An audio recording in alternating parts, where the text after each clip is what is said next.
Street Fighter III Third Strike is one of my favorite fighting games. While I tend to prefer the more open movement systems of anime-style games and air dashers, this is one fighting game I always come back to every so often.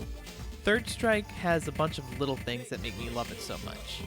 Parrying, even though I'm not good at it. 12, because just look at him. He's adorable. Doing his best. But my favorite thing in this game?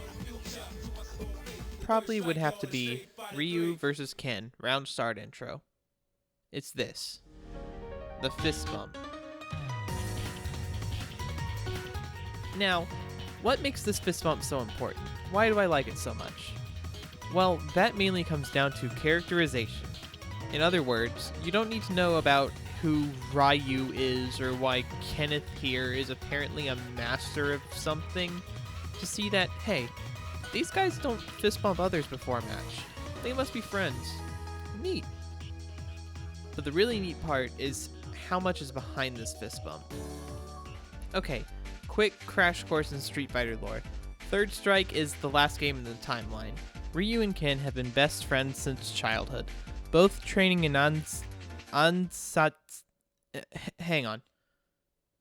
Ansatsuken. Yeah, that. Anyways, both have been training under Goken from a young age. Literally decades. They are in their mid-30s by Third Strike. Ryu has been through a personal hell dealing with some weird, evil energy stuff, and Ken has always been there for him.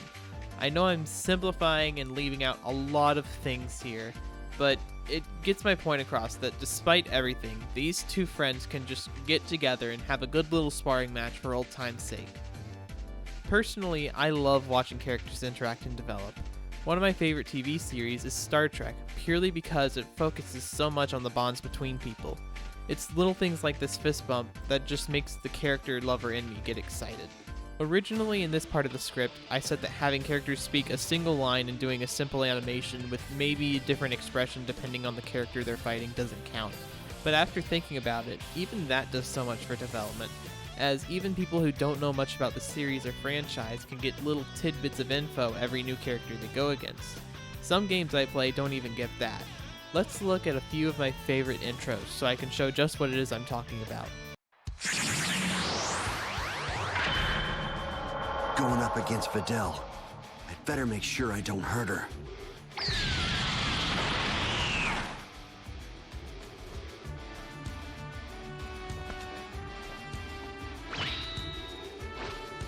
Don't you dare go easy on me, Gohan!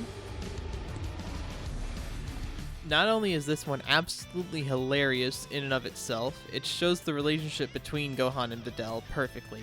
It's obvious that he cares a lot about her and doesn't want to see her hurt, but Videl can, or at least thinks she can, take care of herself. Mankind knew that they cannot change society. So instead of reflecting on themselves, they blamed the beasts, heaven, or hell. I'd like a handicap if possible. Look who's talking.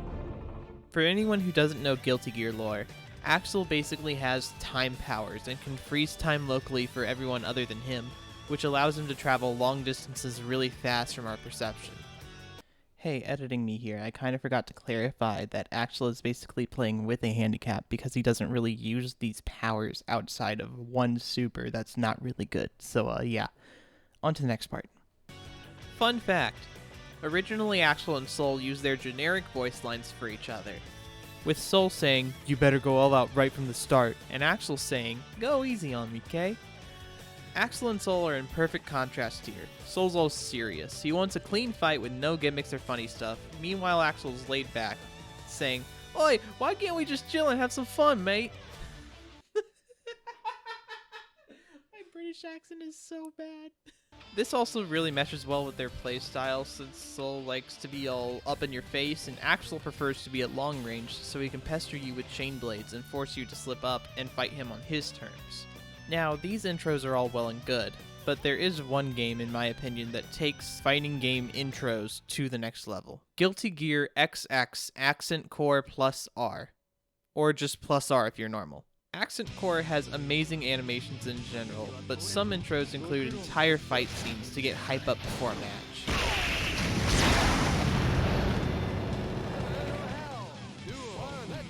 course, there are some intros in this game that are suspect at best. What? Whoa, why is that giving the opponent more risk? Why is that doing damage? There are so many other intros and games I'd like to talk about, but I'd be repeating myself too much, so I'll just leave it at this.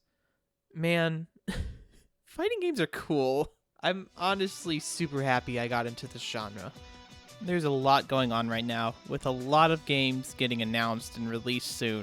Plus, attention is being given to older games, improving their netcode so people farther apart can play, sometimes even making it possible to play without having to spend a couple $100s on a generations-old system just for one specific game. I legitimately happy cried when I saw Persona 4 Arena Ultimax get announced during the Game Awards. I'm excited to play that. The future of fighting games is bright, and I'm hopeful that we get to see more cool things going into 2022. Hey there, hopefully these ramblings made some sort of sense. Scripted, hyper-edited content like this is definitely a new thing for me. It's hard learning a new workflow and learning actually how to script and make coherent thoughts appear on paper. The idea for this video started on Twitter a couple of months back, when user AirSlasher asked, "What's some things about fighting games, or the FGC in general, that makes you happy?" I mentioned round start interactions, mentioned I might make a video about it, and here we are. I'm really happy with how this turned out, at least I think I am as I'm scripting and recording this. Hey, editing me, how did this turn out? Pretty good. But anyways, thank you so much for watching all the way to the end. I might do another one of these in the future, in the far, far future, but until then, I'll see you when Ultimax comes out.